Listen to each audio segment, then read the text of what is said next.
कहानी की शुरुआत होती है नवंबर की एक ठंडी सुबह से, जब रेजीना और रिचर्ड रिच के पहले बेटे रिची का हुआ। जिस दिन रिची ने पालना छोड़ा, परिवार के सबसे भरोसेमंद नौकर हर्बर्ट ने उसकी देखभाल का जिम्मा अपने हाथ में ले लिया। यह लड़का दुनिया के सबसे अमीर परिवार में पैदा हुआ था। हालांकि रिचर्ड को अपने बहुत बड़े बिजनेस को संभालने के लिए कई घंटे ऑफिस में बिताने पड़ते थे, लेकिन तब भी वो हमेशा अपने बेटे के लिए वक्त निकाल लिया करता। उसके पिता एक बिजनेसमैन होने के साथ साथ बहुत अच्छे इंसान भी हैं। रिचर्ड ने हाल ही में यूनाइटेड टूल नाम की एक डूबती हुई फैक्ट्री को खरीद लिया, जो कि बंद होने वाली थी, और उसे फिर से सही करके उन्होंने 100 लोगों की नौकरियां बचा ली। इसी खुशी में फैक्ट्री के वर्कर्स जश्न मनाने लगे। अब क्योंकि उसके पिता बहुत बिजी आदमी हैं, इसलिए रिची को उनकी जगह पर जाना पड़ा। जब रिची हर्बर्ट और उसके बॉडीगार्ड के साथ फैक्ट्री में पहुंचा तो सब उसका बहुत खुशी से स्वागत किया। तभी पास के एक मैदान में बेसबॉल खेल रहे कुछ बच्चे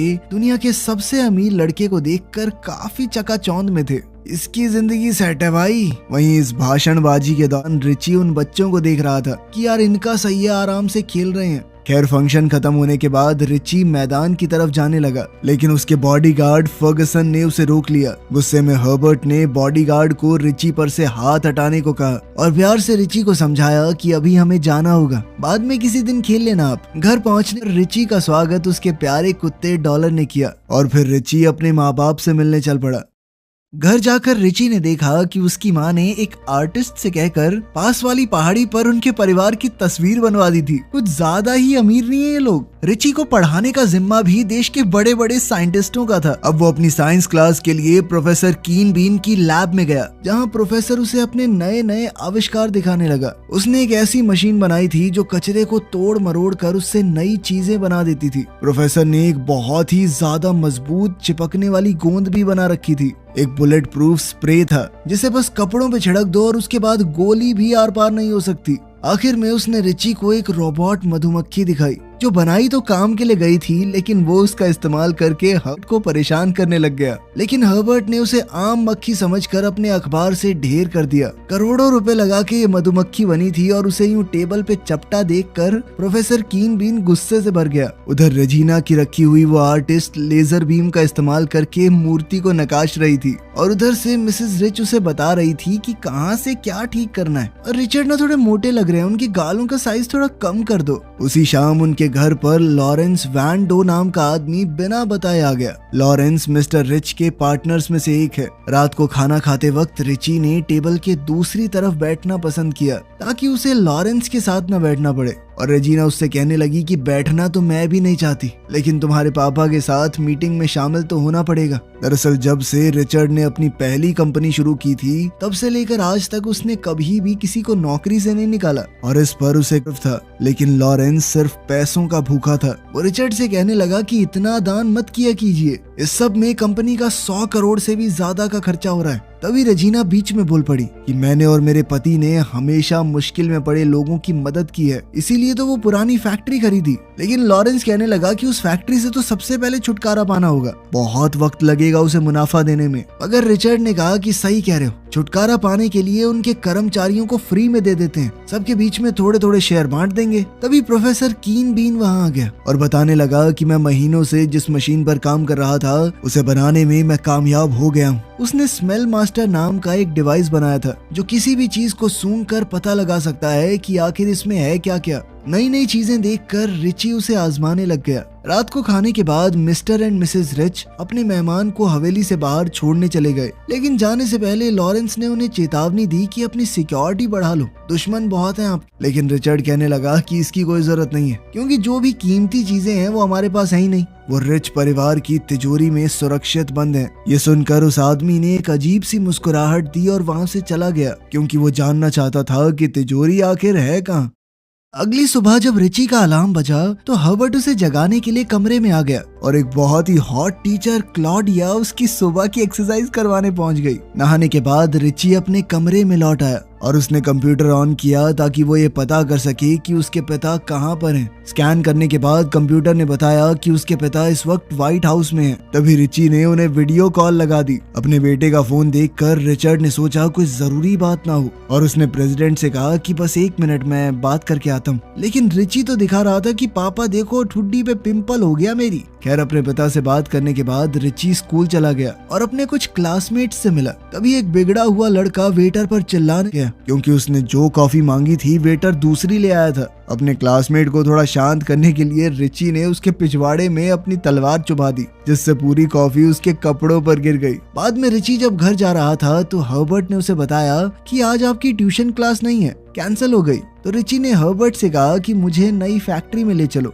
वहाँ पर रिची बाकी बच्चों के साथ मिलकर बेसबॉल खेलना चाहता था, लेकिन बच्चे कहने लगे कि जहाँ पर आप कहाँ नॉर्मल बच्चों के साथ खेलोगे, जाओ अपना सोने चांदी का बैट बॉल ले लो। लेकिन इस पर रिची कहने लगा कि चलो 100 की शर्त लगाते हैं, तुम्हारा जो भी बेस्ट बॉलर हो उसके होम रन मार के दिखाऊंगा मैं। शुरुआत में तो ग्लोरिया ने बड़ी जबरदस्त बॉलिंग की और रिची बॉल को छू तक नहीं पाया, लेकिन फिर उसने ध्यान लगाकर बॉल को जबरदस्त तरीके से मारा। अब बाकी सब शर्त हार चुके थे और उनके पास रिची को देने के लिए पैसे तो थे नहीं, तो उसने कहा कि इसके बदले में संडे मेरे घर आ जाना। लेकिन ग्लोरिया कहने लगी कि हम पैसे ही दे देंगे, जिससे उदास होकर रिची ये कहकर आ गया कि कोई बात नहीं, मत आना, पैसों की भी जरूरत नहीं है। छुट्टी वाले दिन पूरा परिवार एक साथ कहीं जाने के लिए तैयार हो रहा था। लगे हाथ वो इंग्लैंड की रानी से भी मिलने वाले थे। सर्वेंट्स ने प्लेन को तरह तरह की गिफ्ट से भर दिया जो वो लोग रानी को देने वाले हैं, और तभी फर्गसन ने तोहफों के साथ एक लाल डब्बा भी रख दिया। रेजिना हैरान हो गई जब उसे पता चला कि उसके पति स्मेल मास्टर नाम के उस गैजेट को भी रानी को देना चाहते हैं। रिची पहले ही प्लेन की सीट पर बैठ गया था, लेकिन उसे उदास देखकर रेजिना ने हर्बर्ट से पूछा कि ये इतना दुखी क्यों लग रहा है। तो हर्बर्ट ने कहा कि इनको यहीं छोड़ जाओ, छुट्टी वाले दिन थोड़ी मौज मस्ती हो जाएगी। रेजिना को भी हर्बर्ट की बात सही लगी, इसीलिए उसने रिची से कहा कि तुम यहीं रह जाओ, मौज मारो। रिच परिवार के सभी लोगों को प्लेन में देखकर फर्गसन ने राहत की सांस ली, क्योंकि उसने अपना मिशन पूरा कर दिया था।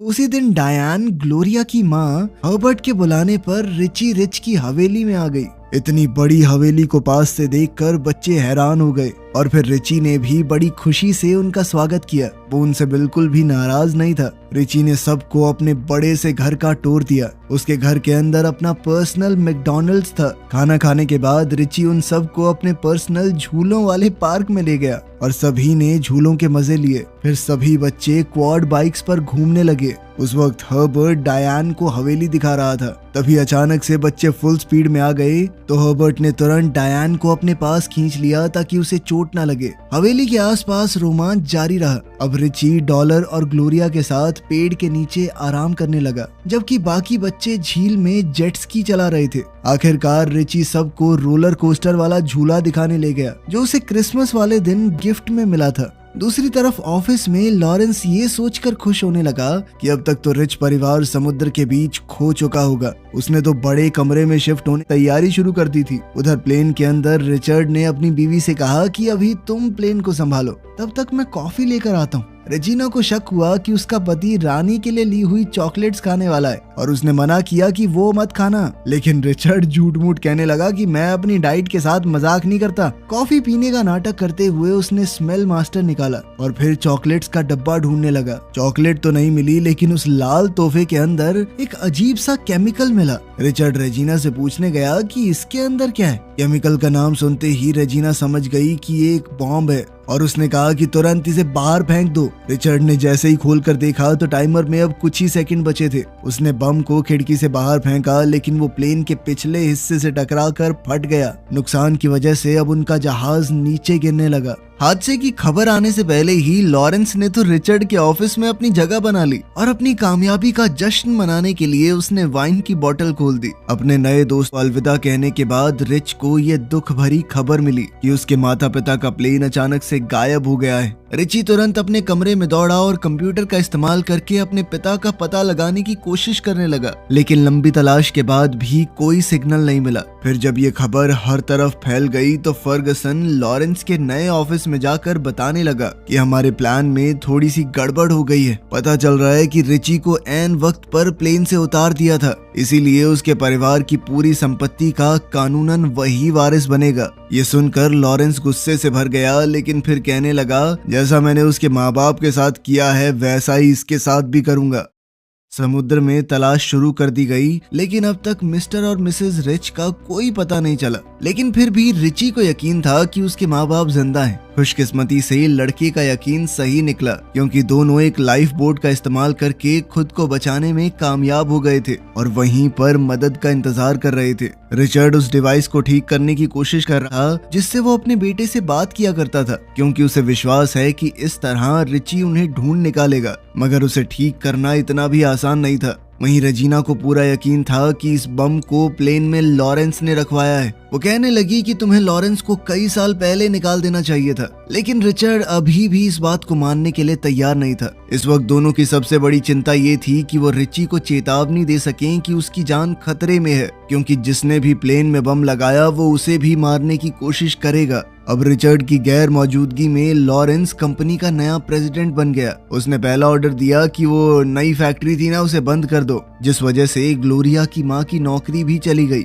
और उसने ये सब कुछ रिची को बताने का फैसला किया। ये सुनकर रिची अपने पिता की कंपनी संभालने पहुंचा। उसने कहा कि जब तक मेरे माता पिता लौट कर नहीं आते तब तक मैं प्रेसिडेंट रहूंगा। अब जब उस पर जिम्मेदारियां आ गई तो उसने फैक्ट्री को दोबारा खुलवाया और लॉरेंस को किसी कर्मचारी को निकालने से रोक दिया। कुछ दिन बाद ग्लोरिया और उसके दोस्त ऑफिस जाकर फैक्ट्री दोबारा खोलने के लिए रिची को शुक्रिया करने गए। वहाँ एक च्युइंगम लेने की कोशिश में पीवी ने मशीन ही तोड़ दी। खैर, घूमते घुमाते बच्चे अपने दोस्त के ऑफिस में घुस गए और रिची को देखकर बहुत खुश हुए। धीरे धीरे रिची ने अपनी जगह बना ली और वो कंपनी के सबसे बड़े शेयर होल्डर्स का भरोसा जीतने लगा। इससे लॉरेंस को बहुत गुस्सा आया और उसने फर्गसन से कहा कि इस लड़के को जल्द से जल्द खत्म करना होगा और इस बार अच्छे से ध्यान रखते हुए कि कोई भी गलती या चूक ना हो। कुछ घंटों बाद पुलिस वहां पर आई और कहने लगी कि हर्बर्ट को गिरफ्तार किया जा रहा है, क्योंकि उस पर मिस्टर और मिसेस रिच के प्लेन में बम लगाने का आरोप है। हर्बर्ट को हटाकर लॉरेंस ने सुप्रीम कोर्ट में अर्जी डाली कि मैं रिची की देखभाल का जिम्मा लेना चाहता हूँ। उसके पापा बहुत करीबी दोस्त थे मेरे। दोबारा सत्ता में आते ही लॉरेंस ने रिच फैमिली के घर में काम करने वाले सभी लोगों को निकाल दिया, ये कहकर कि हो सकता है ये भी हर्बर्ट के साथ मिले हुए हों। लॉरेंस ने हर जगह पर सिक्योरिटी कैमरास लगवा दिए, यहाँ की रिची के कमरे में भी उसने कैमरा लगवा दिया। अपने ही घर में कैदी जैसा महसूस करने के बाद रिची ने लॉरेंस से बात करने का फैसला किया, जो उस वक्त पूल खेल रहा था, और उसने फर्गसन से रिच परिवार की तिजोरी का पता पूछा, लेकिन उसने बताया कि मुझे कभी मौका ही नहीं मिला ये पता करने का। उस वक्त लैब में प्रोफेसर कीन बीन ने अपने बनाए हुए एक डिवाइस से उनकी बात सुन ली और वो पूरी सच्चाई जान गया। कीन बीन ने फर्गसन की ये बात भी सुन ली कि जेल में हर्बर्ट से छुटकारा पाना होगा और बाद में ऐसा दिखा देंगे कि हर्बर्ट तो खुद ब खुद मर गया। इसके बाद प्रोफेसर ने रिची के पास जाकर सब कुछ बताया। अब दोनों मिलकर हर्बर्ट को बचाने का प्लान बनाने लगे और कीन बीन ने अपने बनाए हुए एसिड का इस्तेमाल करके जेल की सलाखों को गलाने का आइडिया निकाल लिया। रिची ने अपनी जिंदगी में पहली बार एक आम लड़के की तरह कपड़े पहने और जेल में हर्बर्ट को कुछ सामान देने चला गया। रिची ने हर्बर्ट को अपना चाचा बताया। बैग के अंदर सिर्फ सफाई का सामान और लैटिन में लिखा हुआ एक नोट देखकर पुलिस वाले ने पैकेट अंदर भेज दिया। बाद में जब हर्बर्ट बाथरूम गया तो उसने देखा कि टूथपेस्ट ने उसके टूथब्रश को गला दिया, जिसके बाद वो नोट को पढ़ने लग गया। जिसके बाद उसे पता चला कि ये प्रोडक्ट लोहे की सलाखों को गलाने के लिए है। लेकिन भागने से पहले ही एक गुंडा बाथरूम में घुसकर टॉवल से उसका गला घोटने की कोशिश करने लगा। हर्बर्ट मदद के लिए चिल्लाने लगा, लेकिन कोई नहीं आया। दोनों में लड़ाई शुरू हो गई और हैरानी की बात ये थी कि हर्बर्ट ने अपने दुश्मन को हरा दिया। जब वो जेल से बाहर निकला तो रिची बाहर उसका इंतजार कर रहा था और उन कपड़ों में हर्बर्ट उसे बड़ी ही मुश्किल से पहचान पाया। रिची ने फिर एक अखबार का आर्टिकल दिखाया जिसमें लिखा था कि प्लेन का मलबा मिल गया है, लेकिन उसके माता पिता की लाश वहां पर नहीं मिली। इस खबर ने रिची का विश्वास और मजबूत कर दिया कि उसके माँ बाप जिंदा हैं। फिर दोनों ग्लोरिया के घर गए और उन्होंने डायन से लड़की के कंप्यूटर को इस्तेमाल करने की इजाजत मांगी। उधर रिचर्ड डिवाइस को ठीक करने की कोशिश कर रहा था, लेकिन अभी तक वो कामयाब नहीं हो पाया। फिर उसने रेजिना के कान के झुमके का इस्तेमाल करके डिवाइस को चालू करने का सोचा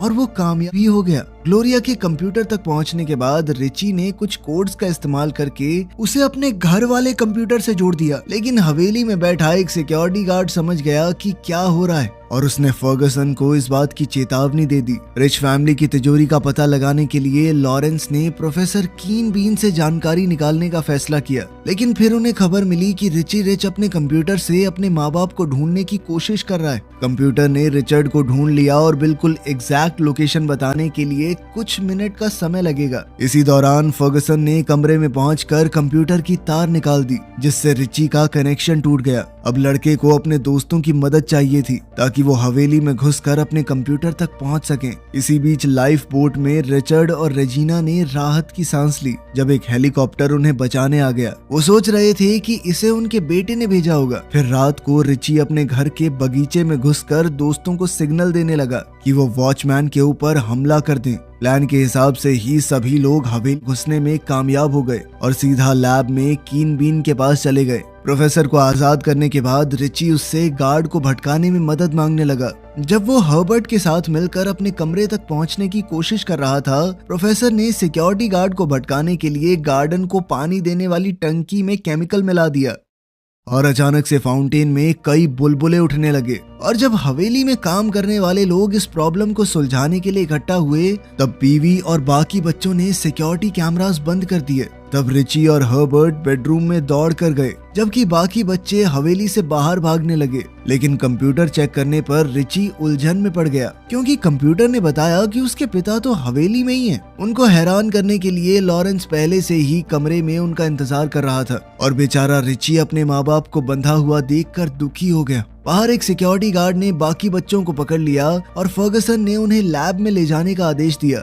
जब उन्होंने लॉरेंस से पूछा कि तुम ये सब क्यों कर रहे हो, तो लॉरेंस ने रिचर्ड से कहा कि चुपचाप तिजोरी का पता बता। तब उसे पता चला सबसे कीमती चीजें बगल वाले पहाड़ पर रखी हैं। अब लॉरेंस रिचर्ड और रेजिना को अपने साथ ले गया, जबकि रिची को उसने फर्गसन के साथ छोड़ दिया ताकि रिचर्ड उसे धोखा न दे पाए। अपने बेहतरीन आविष्कारों को बैग में भरते हुए कीन बीन को एहसास हुआ कि उसकी लैब पर कब्जा किया जा रहा है, लेकिन वो छुपने में कामयाब हो गया। सिक्योरिटी गार्ड्स ने रिची के दोस्तों को एक पिंजरे में बंद करके ऐसी मशीन पर डाल दिया जो कचरे को खत्म करने के लिए बनी थी, और अब थोड़ी ही देर में अगर कुछ हुआ नहीं तो उनकी चटनी बन जाएगी। अब प्रोफेसर ने बच्चों को बचाने और गार्ड्स को फंसाने के लिए एक जाल बनाया, अपनी सबसे मजबूत गोंद का इस्तेमाल करके। लेकिन गार्ड्स को फंसाने के बाद प्रोफेसर खुद भी उस गोंद में चिपक गया। तभी उसने रोबोट वाली मधुमक्खी का इस्तेमाल करके फर्गसन के पिछवाड़े पे डंक बजवा दिया, जिसके बाद वो सीधा जाके मशीन बंद करने वाले बटन से टकरा गया। उधर रिची प्रोफेसर की इन्वेंशंस वाला बैग लेकर अपने माँ बाप को बचाने के लिए भागा। तब तक लॉरेंस अपनी मंजिल तक पहुंच चुका था और फिर उसने दोनों को दरवाजा खोलने को कहा। इसके लिए उन्हें गाना गाना पड़ा ताकि सिक्योरिटी सिस्टम उनकी आवाज पहचान सके। फिर जब वो तिजोरी के अंदर पहुंचे तो लॉरेंस को पता चला कि अंदर कोई पैसा नहीं, और रिचर्ड ने कहा कि हमारे यहाँ परिवार ही सबसे कीमती चीज है और यहाँ वो यादें बंद हैं जो उन्होंने अपने बेटे के साथ मिलकर बनाई थी। फिर लॉरेंस गुस्से में पूछने लगा कि सारा पैसा कहाँ है, और रिचर्ड ने कहा कि उसकी संपत्ति रियल एस्टेट, बैंक और कंपनी के शेयर्स में लगी हुई है। गुस्से में लॉरेंस ने अपने आदमियों को दोनों को खत्म करने के लिए कहा और तभी रिची तलवार लेकर उसे रोकने आ गया। लॉरेंस ने उसे देखते ही उस पर गोलियां चला दी, लेकिन रिची को कुछ नहीं हुआ क्योंकि रिची ने तिजोरी में घुसने से पहले बुलेट प्रूफ स्प्रे मार लिया था। इस मौके का फायदा उठाकर रिचर्ड और रेजिना ने लॉरेंस और उसके सिक्योरिटी गार्ड को गिरा दिया। फिर वो तिजोरी से भाग निकले और रिचर्ड ने अपने दुश्मनों को अंदर ही बंद कर दिया, लेकिन लॉरेंस किसी तरह बच निकला और परिवार का पीछा करने लगा।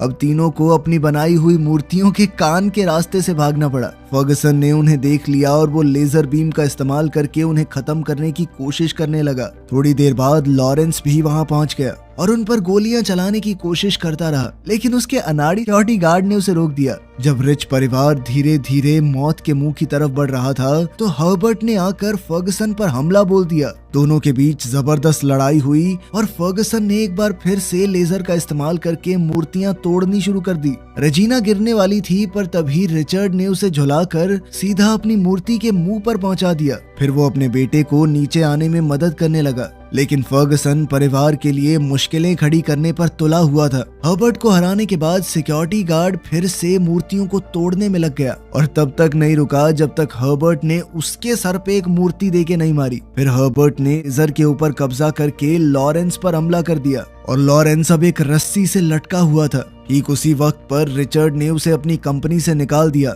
और रेजिना ने जोरदार मुक्का दिया। कुछ महीनों बाद लॉरेंस और उसके वफादार साथी जब जेल से बाहर आए तो वो एक बगीचे में माली का काम करते हुए दिखे। इस दौरान रिची और उसके दोस्त अपनी जीत का जश्न मना रहे थे। हर्बर्ट ने भी थोड़ी हिम्मत दिखाते हुए डायन को किस किया। अपने बेटे को कुछ सच्चे दोस्तों के साथ देखकर रिचर्ड और रेजिना को बहुत खुशी हुई। तो अगर आपके पास इतने पैसे आ जाएं तो आप क्या करेंगे, कमेंट्स में जरूर बताना। मिलते हैं अगली वीडियो में।